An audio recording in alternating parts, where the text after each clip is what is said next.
കുന്നംകുളം വടക്കാഞ്ചേരി പാതയിൽ നിന്നും സ്വകാര്യ ബസിന്റെ സമരം. ബസ് കണ്ടക്ടർ യുവതിയുടെ ലൈംഗിക അതിക്രമം നടത്തിയെന്ന പരാതിയിൽ പോലീസ് കേസെടുത്തതിൽ പ്രതിഷേധിച്ചായിരുന്നു ഈ സമരം. ഇന്നലെ ഉച്ച മുതൽ വടക്കാഞ്ചേരി കുന്നംകുളം റൂട്ടിൽ സ്വകാര്യ ബസ്സുകൾ സർവീസ് നടത്തിയിരുന്നില്ല. ബസ് ജീവനക്കാരനായ അനൂപിനെതിരെയാണ് പോലീസ് കേസെടുത്തത്. MS ലിഷോയ് വിവരങ്ങളുമായിട്ട്. ലിഷോയ്, കെട്ടിച്ചമച്ച കേസ് എന്നതല്ലേ ഈ ബസ് ജീവനക്കാരുടെയൊക്കെ വാദം? ഏതരത്തിലാണ് പോലീസിന്റെയും മറ്റും പ്രതികരണം? കെട്ടിച്ചമച്ച കേസാണ് എന്നുള്ളതാണ് ബസ് ജീവനക്കാർ. അത് പറഞ്ഞുകൊണ്ടാണ് ഇന്നലെ ഉച്ച മുതൽ അവിടെ ഈ വടക്കാഞ്ചേരി കുന്നംകുളം റൂട്ടിൽ സ്വകാര്യ ബസ്സുകൾ സർവീസ് നിർത്തിവെച്ചിരിക്കുന്നത്. എന്നാൽ പോലീസ് ഇക്കാര്യത്തിൽ പറയുന്നത് യുവതിയുടെ മൊഴിയുടെ കൃത്യമായ അടിസ്ഥാനത്തിലാണ് കേസെടുത്തിരിക്കുന്നത്. മാത്രമല്ല, ഇപ്പോൾ കേസെടുത്തിരിക്കുന്ന അനൂപ് നേരത്തെ വധശ്രമ കേസിൽ ഉൾപ്പെടെ പ്രതിയാണ്.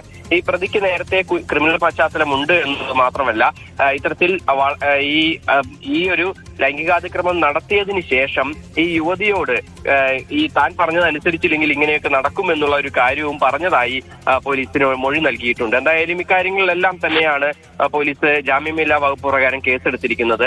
ഈ കേസ് എടുത്തെങ്കിൽ പോലും ഈ പ്രതിയെ ഇതുവരേക്കും കണ്ടെത്താൻ കഴിഞ്ഞിട്ടില്ല. ഇയാൾ ഒളിവിലാണ്.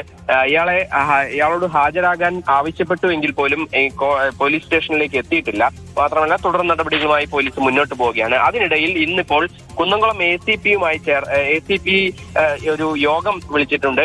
ഈ ഒരു വിഷയത്തിൽ ബസ് സംഘടനകളുമായി ചർച്ച ചെയ്ത് ഏതെങ്കിലും തരത്തിൽ സമവായത്തിലെത്താൻ കഴിയുമോ, ഈ ബസ് സമരത്തിൽ നിന്ന് പിന്മാറാൻ കഴിയുമോ എന്നുൾപ്പെടെയുള്ള കാര്യങ്ങൾ ചർച്ച ചെയ്യുന്നതിന് വേണ്ടിയാണ് ഇന്നിപ്പോൾ യോഗം വിളിച്ചിരിക്കുന്നത്. ആ യോഗം പുരോഗമിക്കുകയാണ്.